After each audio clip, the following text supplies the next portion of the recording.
Soy feliz, Cristo me salvó, soy feliz, Él me transformó, soy feliz, mi carga Él llevó, gloria sea su nombre, Cristo me salvó, soy feliz, Cristo me salvó, soy feliz, Él me transformó, soy feliz, mi carga Él llevó, gloria sea su nombre, Cristo me salvó y soy feliz, Cristo me salvó, soy feliz, Él me transformó, soy feliz, mis cargas se llevó, aleluya, a su nombre, Cristo me salvó y soy feliz, Cristo me salvó, soy feliz, Él me transformó, soy feliz, mis cargas se llevó, gloria sea tu nombre, Cristo me salvó. Amén, gloria a Dios.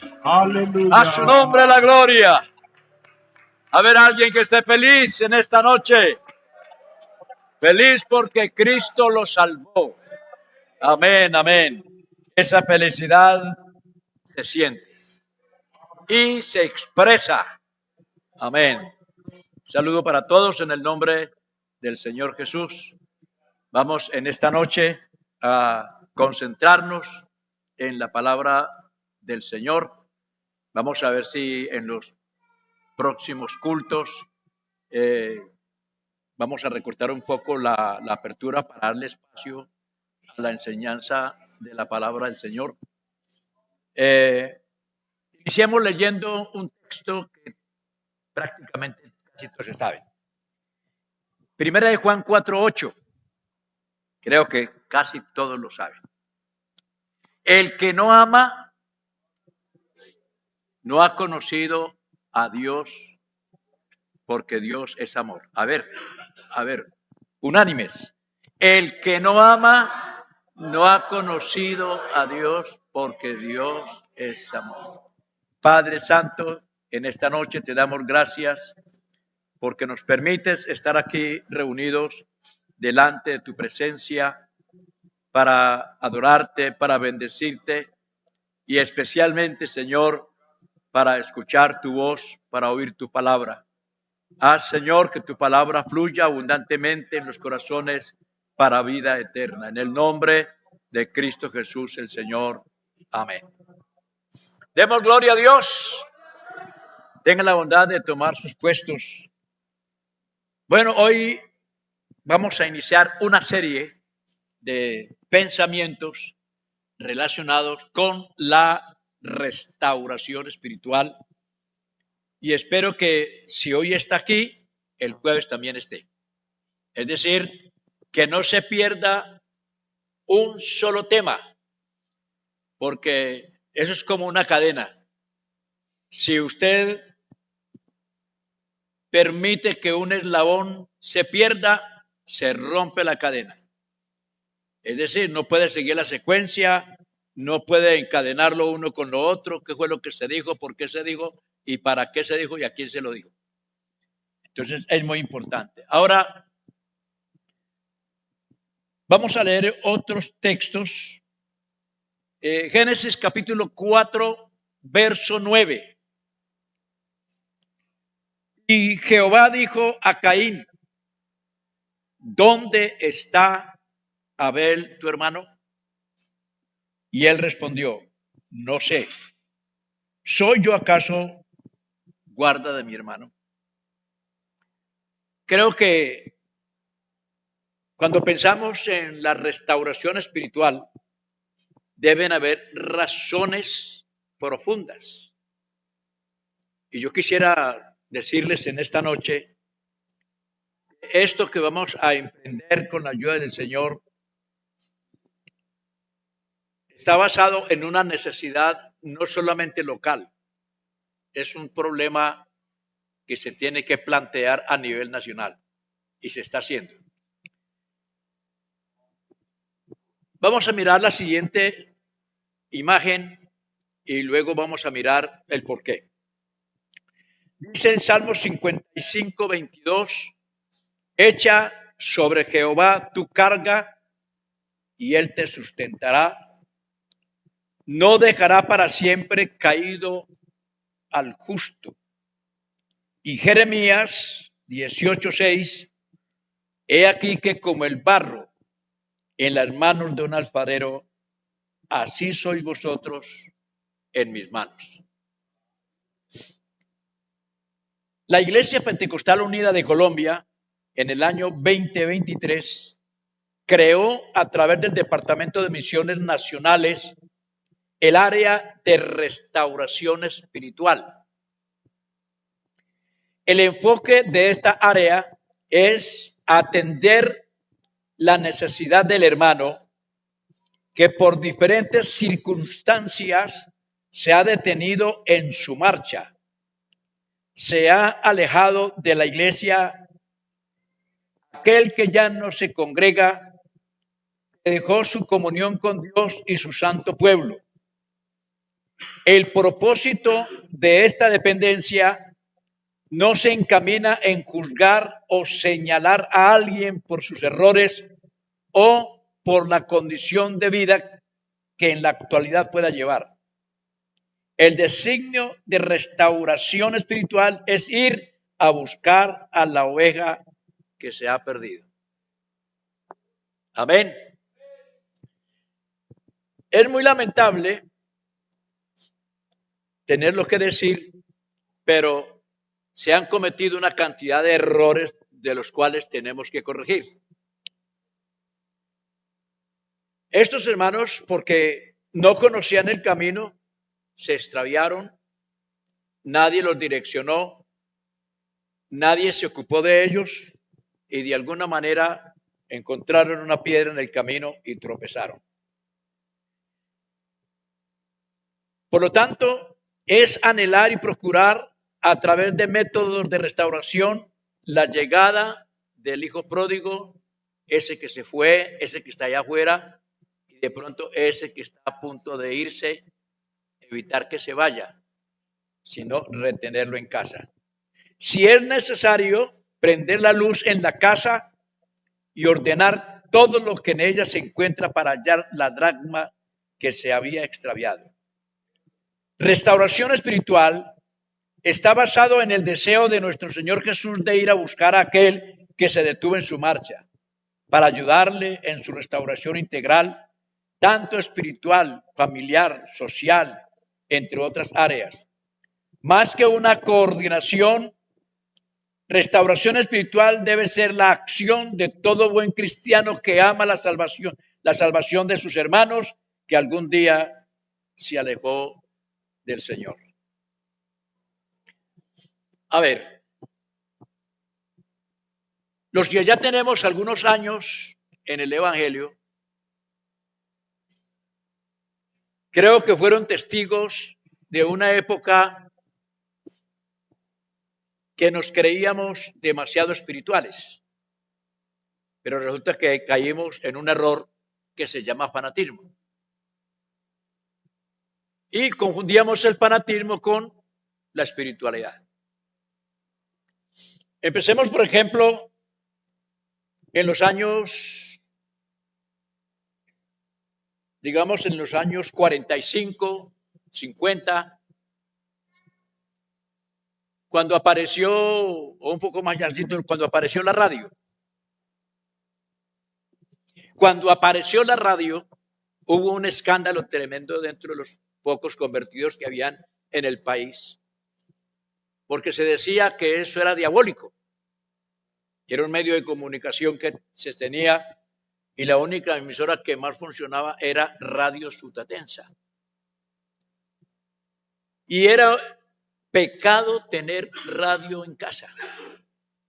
No se podía, eso no era un transistor, eran unos radios grandes, que el que lo tenía era porque tenía también billete para comprar.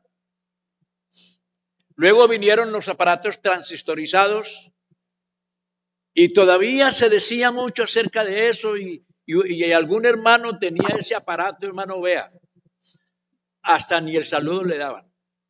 A veces lo excomulgaban, como que dice, usted no es de nosotros. Luego vino la televisión, ay, sí que fue cierto. llovieron rayos y centellas desde los púlpitos, en las confraternidades, en las convenciones, se condenó a todo mundo por el hecho de tener un televisor. Hoy, el que no lo tenga, mejor dicho.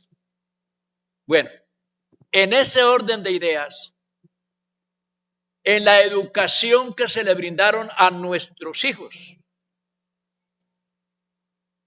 obligamos a nuestros hijos a hacer lo que nosotros queríamos que hicieran. Los obligamos a orar y si no oraban, los castigábamos. Los llevábamos al culto y si no se manejaban bien, cuando llegaban a la casa, los castigábamos. Es decir, utilizamos la violencia física, psicológica, para tratar de que nuestros hijos caminaran en el Evangelio. Condenamos a aquellos que cometían errores. Siempre hemos cometido errores. Como dijo el Señor,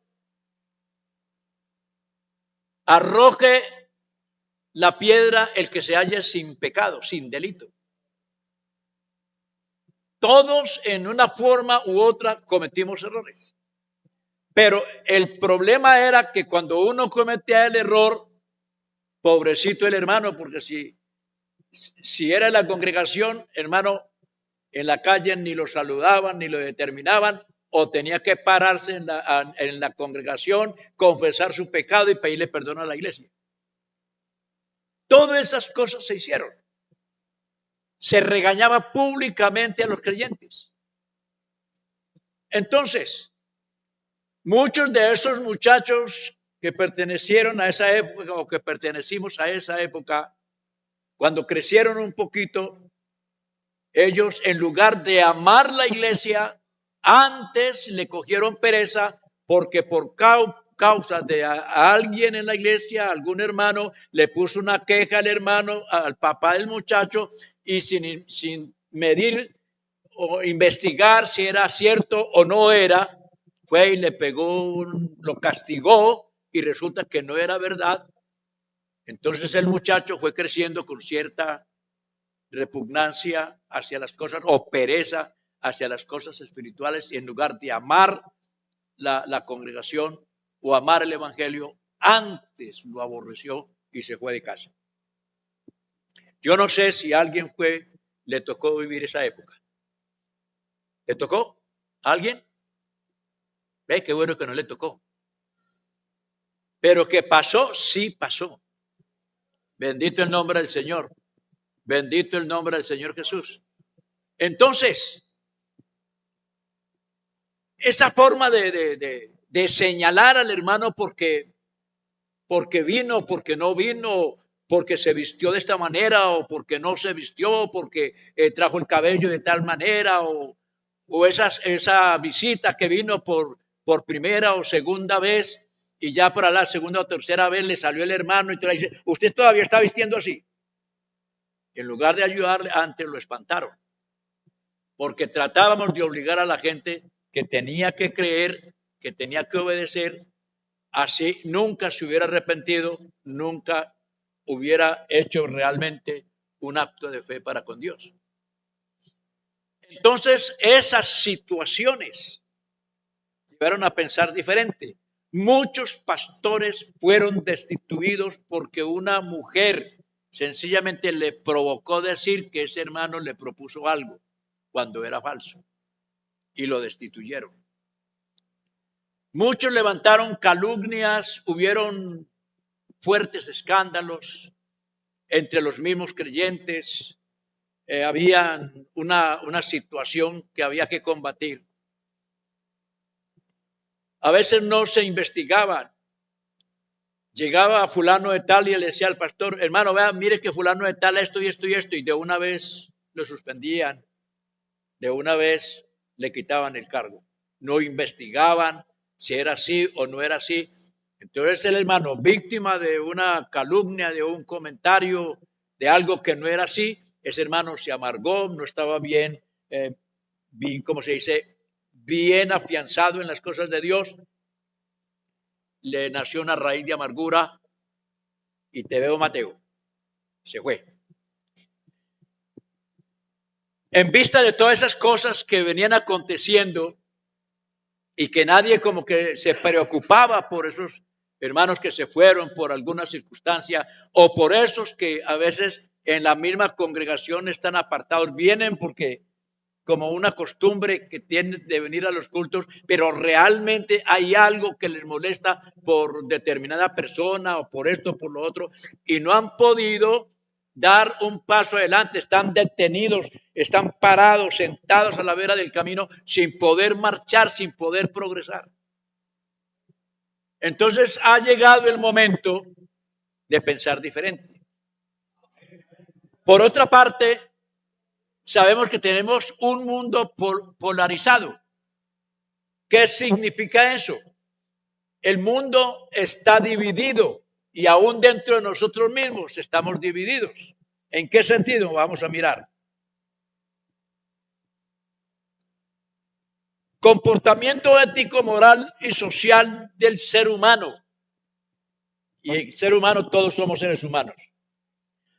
Por linaje, o sea, por familia.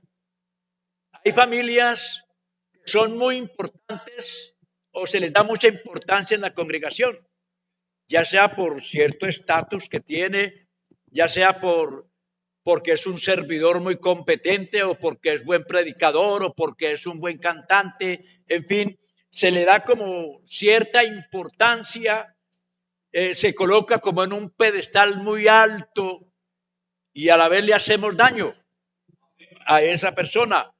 O porque yo soy del linaje de aquí del pueblo de Guadalupe, de los más dediparados, de la alta alcurnia, bueno, no sé. Entonces, yo como que no me voy a mezclar mucho con la gente porque es que yo pertenezco a una familia muy prestante aquí en la ciudad. Por nacionalidad o etnia. A veces pasaba como sucede con los españoles y los latinos, que lo que son los europeos, para nosotros, para ellos somos indios, para ellos nosotros somos brutos, gente de poco conocimiento y nos menosprecian. Pero eso no solamente sucede por esa situación, que a veces dentro de la misma congregación existen esas tendencias porque aquel es negrito, porque aquel es muy blanco, porque este es más bajito, porque el otro es alto y resulta que aunque se saluda, como dicen por allí, lo masca pero no lo traga. Y uno se pregunta, bueno, ¿por qué razón si es cristiano, por qué existe como esa barrera con ese creyente? ¿Por qué me molesta conversar con ese creyente? Entonces yo lo trato con cierta indiferencia y él capta el mensaje. Ese hermano se va a sentir muy mal.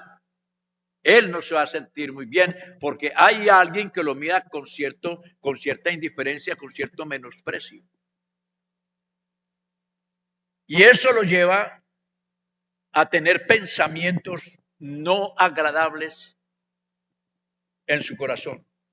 Ya dijimos el estatus social, la persona que porque es como digamos, el que tiene más conocimiento en la iglesia, porque es un técnico, porque es un profesional, porque es un arquitecto, porque es abogado, no sé, se cree pues como la última Coca-Cola del desierto. Entonces ese estatus que porque es más sabio que los demás y que los otros no tienen tanto conocimiento como él tiene, lo lleva también a menospreciar a los demás y como que él busca a ciertas personas y se reúne, entonces nace en la iglesia lo que les llaman las roscas. Los grupitos que no se saludan sino entre ellos. Y eso hace mucho daño. Que los jóvenes, solamente ellos, que porque son jóvenes y dejan a los pobres viejitos, nos dejan por ahí todos arrumados. Que las muchachas, que porque son estas, que las muchachas del pueblo aquí reunidas y que las que son del campo, pues que, como ya son campesinas y nosotros somos de la ciudad. Oigan eso. Señor bendito. Entonces eso hace mucho mal. Eso no es bueno, eso no es saludable en ninguna parte. Alabanzas al Señor Jesús. El asunto religioso, aquí hay cantidad de organizaciones religiosas y ustedes pueden entender, no sé si ustedes serán así, ojalá que no, que porque él es esto, pues entonces yo ni lo saludo. Y hermano, nosotros no somos antisociales, nosotros somos personas sociables y no debemos mezclar lo religioso con una amistad, en ofrecerle una amistad a la persona que sea. No importa si es conservador, si es liberal, si es petrista o no lo sea. Es decir, quien sea, bienvenido sea. Aquí se pierde la identidad que trae de allá. Aquí somos hermanos en Cristo. Aquí somos cristianos. Aquí somos hijos de Dios. Y no hay diferencias. Gloria a Dios. Entonces, no miremos a la gente con esa indiferencia. No, es que, no. Hermano, ¿cómo vamos a ganar a los demás si cerramos las puertas? No se puede. Es cierto que somos la iglesia que por la gracia de Dios tenemos la revelación. Pero eso no quiere decir que hay que cerrar la puerta. Ve, hermano, yo tengo que agradecerle mucho al grupo donde yo inicié la vida cristiana.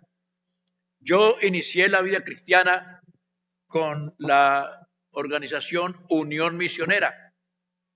El pastor que me acogió, que comenzó a enseñarme, tuvo mucha paciencia conmigo, porque hermano, les confieso que yo era más loco que una cabra. Hermano, es decir, tuvieron mucha paciencia conmigo. Y él se convirtió en un papá conmigo. Esto se hace así, así me llamaba, me regañaba, bueno, muchas cosas hizo conmigo, pero me fue ilustrando, me fue enseñando, me fue enderezando. Yo aprendí mucho con ellos, bastante. Cuando ya conocí el mensaje del nombre, hermano, yo ya venía de allá con unos conocimientos que me ayudaron mucho en mi vida cristiana en la iglesia del nombre del Señor. Y yo, si puedo tener una buena amistad con ellos, ofrecerles un servicio, con mucho gusto, con mucho cariño, yo los hago porque, hermanos, ellos necesitan la revelación de Dios. No se puede, hermano, entre otras cosas, no se puede condenar a nadie. La Biblia dice, yo cité el versículo ahora, San Juan capítulo 3, verso 17, porque no envió Dios a su Hijo a condenar al mundo, sino a salvarlo, a salvarlo. Y si Él no vino a condenar, ¿quiénes somos nosotros para sentarnos a señalar, juzgar y condenar a los demás? Ni dentro ni afuera. Eso, hermano, nosotros no podemos hacer ese papel. Nosotros somos mensajeros de paz. Nosotros somos personas que Dios ha puesto para salvar la humanidad, no para darle un puntapié y echarlos a rodar, en ninguna manera. Por eso es que tenemos que tener mucha paciencia los unos con los otros. ¿No es lo que dice Dios? Soportados con paciencia los unos a los otros, porque por ahí no deja de estar el hermanito difícil. Ese que se vuelve como canzoncito, yo no sé, pero que no lo podemos sacar, hay que luchar con él, hay que tratar con él, hay que orar por él hasta que se enderece o se tuerza del todo, una de las dos. Entonces, tenemos también el asunto por dineros, porque de pronto tiene más plata que los demás, tiene más comodidad que los demás. De pronto hay uno que vive por allá en una casa o casota, ¿no? Una casota bien bonita, bien linda, bien organizada, con ducha caliente y todo eso. Y allá en el otro extremo hay un hermanito que tiene por ahí un ranchito que ya se le va a caer. Y resulta que este que vive en esa mansión ni se da cuenta de que ese hermano por allá tiene una necesidad. Entonces, suculentos platos y echando bien bueno, bien perfumado y bien elegante y todo eso. Y el hermano por allá, pero como él está sentado en lo suyo, no se preocupa por el otro.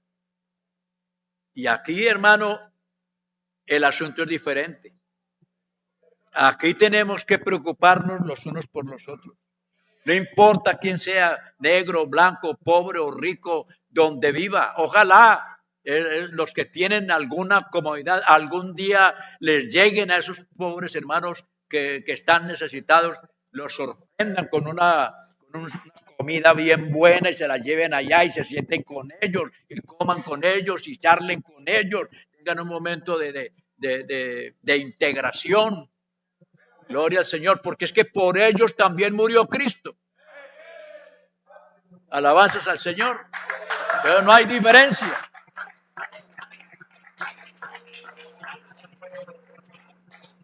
Entonces todo esto ha llevado como a dividir dentro de las congregaciones. Hermano, yo aquí no estoy imaginándome las cosas. Es que yo he estado en congregaciones así, donde la gente está como dividida por grupos, las tales benditas roscas, donde la verdadera comunión no existe. Y hermano, si no estamos en comunión, estamos perdiendo el tiempo. Aquí tenemos que luchar por esa comunión, como les venía diciendo hace unos días, que la iglesia perseveraba en la doctrina apostólica, perseveraban en la comunión los unos con los otros, en el partimiento del pan y en las oraciones. Los malos hábitos han hecho que muchos de nuestros hermanos no hayan regresado a casa. Les cerramos la puerta. Como se apartó, como se salió, se fue. Como no eran de nosotros, pues se fueron. No, algo pasó. ¿Qué pasó? A veces nosotros como pastores muchas veces cometimos errores. Errores que afectaron a los creyentes. Y muchos creyentes se fueron. Entonces es la hora de pensar seriamente de que no podemos ser indiferentes. Jamás. Porque la indiferencia también es violencia.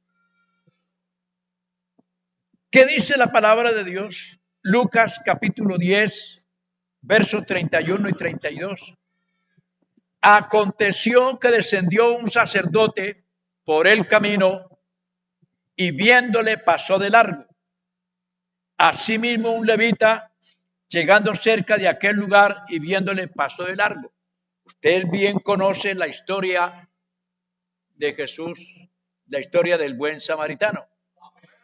Una parábola que debe hacernos pensar profundamente. Un hombre que había subido a Jerusalén a adorar, a participar de las fiestas, y esa vez descendía de Jerusalén a Jericó. Jericó es tierra de maldición. Pero en el camino, porque ese descenso que nos habla allí es un descenso de un camino serpenteado porque es muy parado. Entonces él es serpenteado. Entonces por allí había mucha roca y se escondían los forajidos y era constantemente asaltos a los que se subían como peregrinos a adorar a Dios. Y ahora le tocó a él y lo golpearon de tal manera que quedó prácticamente muerto.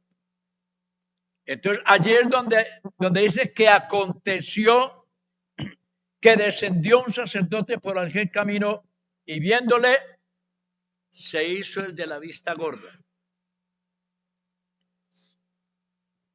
Porque estas personas tenían ese problema del fanatismo establecido por la ley, que como era una persona que no era judía, lo dejaban por ahí tendido, y si era judío, por la razón de que estaba golpeado, tenía sangre, no podían contaminarse. Entonces pasó de largo. De esa misma manera, un levita, que también es otro miembro del sacerdocio levítico, que podía ser un intermediario, alguien que podía ayudarle a solucionar el problema que tenía, pero tampoco lo hizo porque todos los sacerdotes no se podían contaminar ni con muertos, ni con heridos, ni con enfermos, nada de esas cosas, de manera que muérase porque yo soy un sacerdote. Esa era la condición.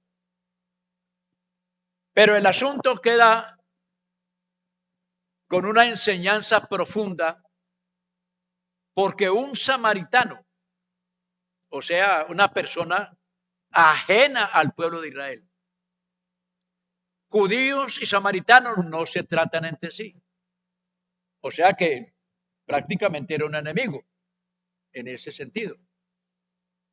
Pero él lo vio y en lugar de pasar de largo, aunque no era de su pueblo, aunque no se comunicaban, aunque había cierta distancia, él se detuvo y le tendió la mano. Lo llevó al mesón, curaron sus heridas y todavía hizo más. Pagó para que lo atendieran bien. A veces nosotros como que nos importa muy poco el dolor ajeno.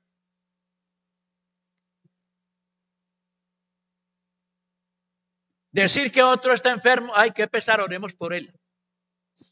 Pero una cosa es decir que él está enfermo y otra cosa es colocarse en los zapatos del enfermo. Todos tenemos problemas, pero ¿quién se identifica con nuestros problemas? Todos tenemos necesidades, pero ¿quién está pendiente de ellas? Somos un pueblo, somos una iglesia.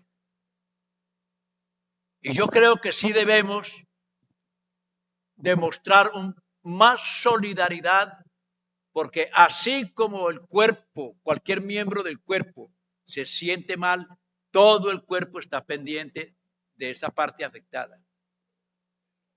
Todo el cuerpo. Así que si un miembro se duele, todo el cuerpo lo siente. Tenemos que aprender a identificarnos con la iglesia tal como él es y dejar a un lado la indiferencia, que cada quien se defienda como pueda. El que cortó el palo verá cómo se lo carga. No, así no es así. Eso no es así. En la iglesia del Señor no es así. Por eso nos dice la Biblia, el que no ama. Ahora, detengámonos un poquito ahí. El mandamiento de amar nace en el Decálogo, Éxodo capítulo 20, ¿cierto? Y cómo dice ese pasaje del Decálogo. Habló Dios a Moisés y le enseñó los 10 mandamientos. ¿Cómo son los 10 mandamientos? ¿Cuál es el principal de todos?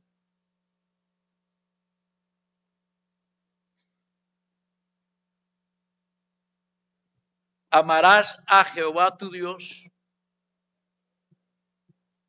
con todo tu corazón, con toda tu alma, con toda tu mente, con todas tus fuerzas.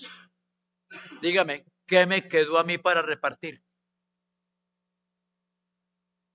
Si Él me dice que tengo que amar a Dios con todas mis fuerzas, con mi mente, con mi alma, con todo mi ser, ¿qué me queda para repartir?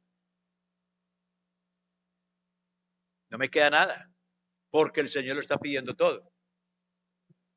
Entonces, amarás a Dios por encima de tu mamá, de tu papá, de tu hermano, de lo que tengas, lo amarás por encima de todo. Y luego dice, y el segundo mandamiento es parecido, amarás a tu prójimo como a ti mismo. ¿Cuántos se aman aquí? Bueno, entonces amarás a tu hermano como a ti mismo. Alabanzas al Señor. La falta de amor. Permítame decirles que cuando la Biblia dice, el que no ama no ha conocido a Dios, entonces queda descartada la posibilidad de que en el mundo exista amor. No lo hay. Para el pueblo de Israel hay un mandamiento, amar. Pero donde hay un mandamiento, el mandamiento se vuelve una carga.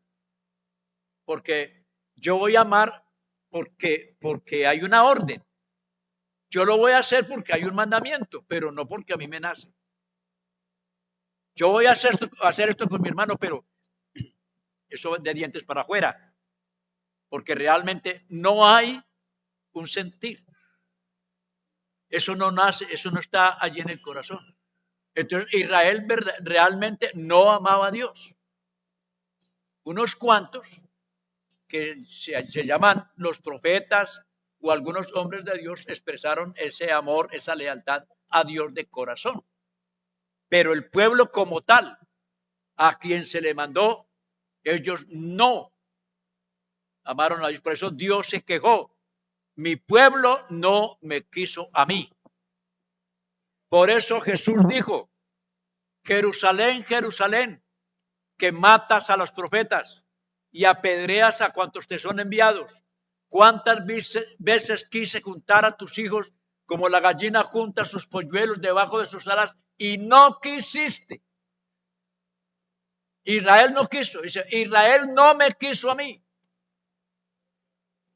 Entonces ellos no aprendieron a amar. Y les voy a decir algo doloroso, como el que le tiene miedo a la jeringa. El matrimonio. Cuando dos personas se unen en el matrimonio, nosotros decimos que se unen por amor. Y esto suena como raro, pero yo lo voy a decir. Por lo regular, ninguna pareja va al matrimonio verdaderamente enamorada. ¿Por qué razón? Porque Dios ha hecho algo en nosotros que se llama el sentir natural o lo que llama la Biblia afecto natural. Dios hizo al hombre desde el principio para que fuera papá. Y Dios hizo a la mujer desde el principio para que fuera mamá. De manera que su esencia es esa. El hombre ser papá y la mujer ser mamá. Entonces se forma la familia. Y dentro de eso Dios colocó un sentir natural que es el afecto que sentimos por nuestros hijos. La mujer, la alegría de dar a luz un hijo y protegerlo. Y el papá, la alegría de sacrificarse, ser responsable para responder por ese hijo. Un sentir natural. Igual que las aves. Las aves tienen, cuando se están cortejando y la pajarita va a poner sus huevos, entre los dos fabrican el nido. Y cuando la pajarita coloca el huevo y comienza a calentarlo, el machito está por ahí rodeando. Y cuando la hembra se va a buscar la comida, el machito se queda calentando el huevo. Cuando nacen los polluelos, Entre los dos se encargan de cuidar los pollitos. Ella va y consigue, y mientras ella va y consigue la comidita, él se queda calentando los polluelos, vigilando entre los dos. Y uno dice, ay, cómo ama ese machito a los hijos, cómo ama a los pajaritos, a sus hijos. No, es un sentir natural para la conservación de la especie. No sé si me doy a entender.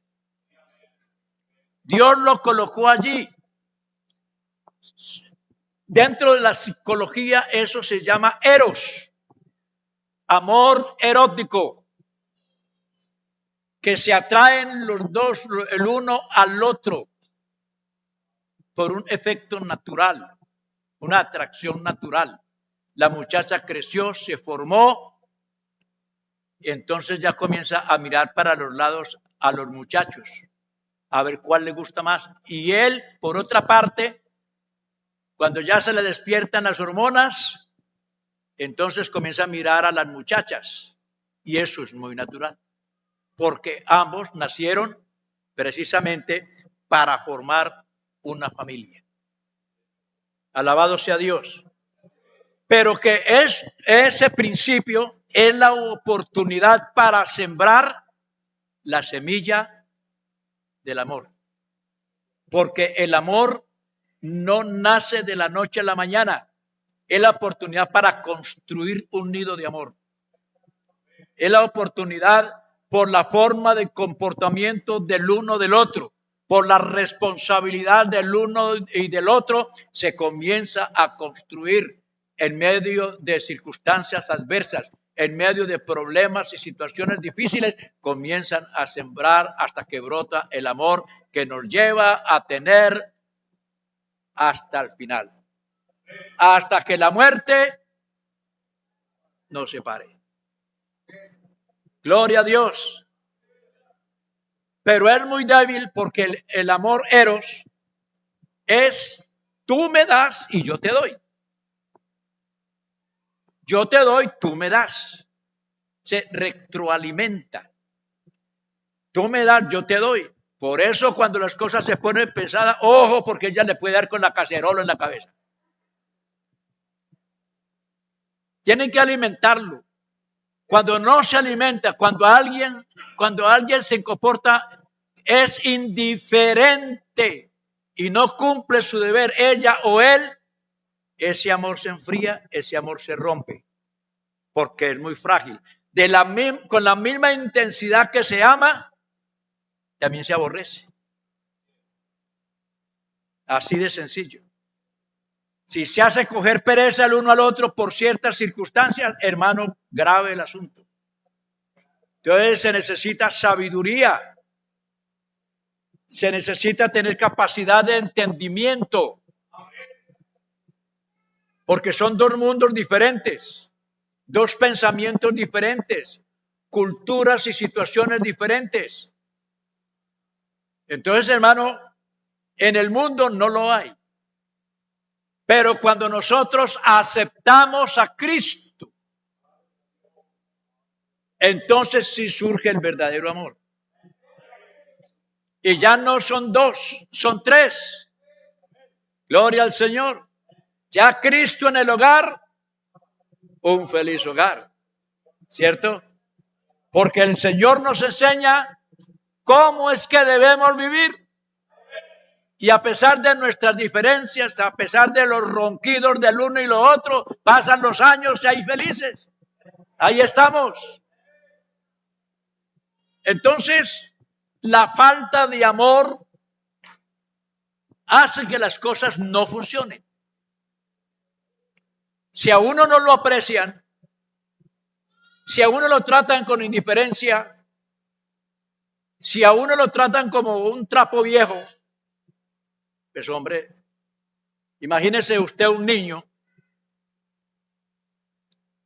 como tenemos allí en la imagen, la falta de amor es la peor de todas las pobrezas. A veces los niños tienen un comportamiento ya a la edad de los 15 o más años, unos comportamientos raros porque desde el principio lo único que se les dio fue juguete. Porque sí o porque no. Padres desinteresados, lo único que hacían era echar cantaleta. O madres que por la necesidad, porque dieron con un hombre que no, como que se dice, no dio la medida y ella tuvo que ponerse a mantener todo el hogar, incluyéndolo a él. Entonces la situación se puso tensa y no le daban a ese muchacho, no tenía ni el afecto de parte del padre ni de la madre, sino ya en el jardín o allá donde lo cuidaban. Entonces se levantó sin el amor o el afecto de sus padres y va creciendo con una naturaleza rebelde. O tiene una baja autoestima. Es decir, varias cosas comienzan a surgir. Por lo tanto, la pieza fundamental de todo esto para que funcione es el verdadero amor.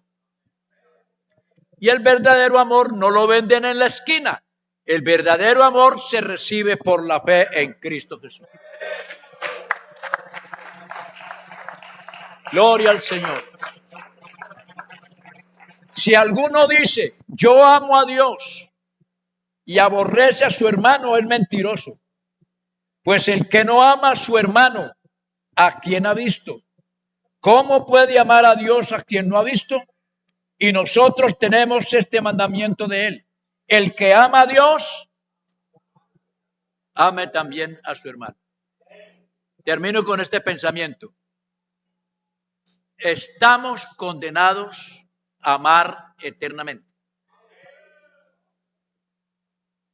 Ame, toca amar, gústele o no le guste. Así de sencillo. ¿Por qué? Dice que una pareja fueron donde el pastor porque tenían problemas en sus relaciones y se querían divorciar. Entonces el pastor comenzó a preguntarles, a indagar, y ella estaba muy ofendida. Y ella decía, hermano, yo no vivo un segundo más con él. Y el pastor le decía, hermana, usted es una mujer cristiana, usted perdónelo. Y yo a él no le perdono ni en esta vida ni en la otra. Yo no le perdono. Y hermano, pero es que la Biblia dice que tenemos que amar a nuestro prójimo. Y es que él para mí no es prójimo. Yo no puedo amarlo. Y yo, pero es su hermano. Y es que ni como hermano, yo no lo amo a él como hermano. Ni como prójimo, ni como hermano. Y yo, pues hermana, usted verá qué va a hacer, pero la Biblia dice, si él no es ni prójimo ni hermano, entonces es un enemigo. Y yo, eso es. Y yo, el Señor dice que debemos amar a nuestros enemigos. Así que no hay escapatoria. Hay que amar. Guste o no le guste. Es una orden de Dios. Si tu enemigo tuviera hambre, dale con el palo.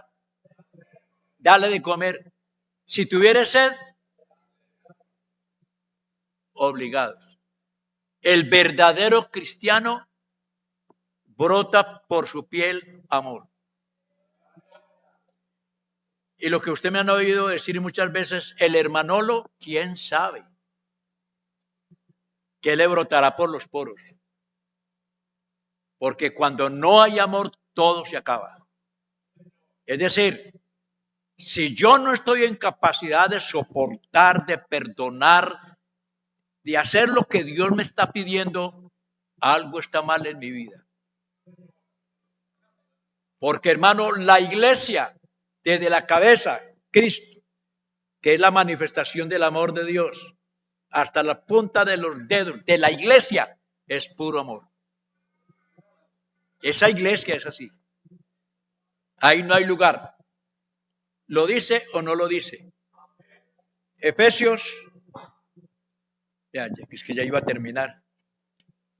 No se preocupen que tenemos toda la noche para dormir. Efesios, vamos a mirar por acá. Del verso 11 en adelante, del capítulo 2. Por tanto, acordaos que en otro tiempo vosotros los gentiles en cuanto a la carne erais llamados incircuncisión por la llamada circuncisión hecha con mano en la carne. En aquel tiempo estabais sin Cristo, alejados de la ciudadanía de Israel y ajenos a los pactos de la promesa, sin esperanza y sin Dios en el mundo. Pero ahora, en Cristo Jesús, vosotros que en otro tiempo estabais lejos, habéis sido hechos cercanos por la sangre de Cristo, porque Él es nuestra paz, que de ambos pueblos hizo uno, derribando la pared intermedia de separación, aboliendo en su carne las enemistades, la ley de los mandamientos expresados en ordenanzas, para crear en sí mismo de los dos un solo y nuevo hombre, haciendo la paz, y mediante la cruz reconciliar con Dios a ambos en un solo cuerpo, matando en ellas las enemistades. ¿Qué es lo que hace una enemistad? Separar, dividir. ¿Qué es lo que hace la cruz? Reconciliar. Por lo tanto, él dice, os ruego, hermanos, reconciliaos hoy con Dios. Es el mensaje apostólico. Pónganse de pie, hermanos. Y no se pierde el próximo capítulo. Y si de pronto le cae herida en la sal, aguante el hermano, pero corrija. Dejemos que la palabra de Dios nos coloque en el lugar que corresponde. Porque vamos para una ciudad de luz, donde hay mucha paz y mucho amor. Amén. No podemos llegar allá enemistados, en ninguna manera. A paz nos llamó Dios. Hermanos, que el Señor nos ayude a vivir en armonía y que el amor de Dios se derrame en abundancia en nuestros corazones. Gloria a Dios, para que disfrutemos la verdadera vida que se vive en Cristo el Señor. Soberano Dios y Padre eterno, te alabo, Señor, te doy gracias. Gracias, Señor, por tu presencia. Gracias por tu bondad, por tu misericordia, por la libertad con que nos hiciste libres. Gracias, Señor, por revelarnos tu palabra y hacer de nosotros tu pueblo, Señor, a través de la reconciliación, a través de la paz. Ayúdanos a entender y ayúdanos a hacer lo que tú nos dices en tu palabra para que seamos verdaderos hijos de Dios. En el nombre de Jesús. Gloria a Dios.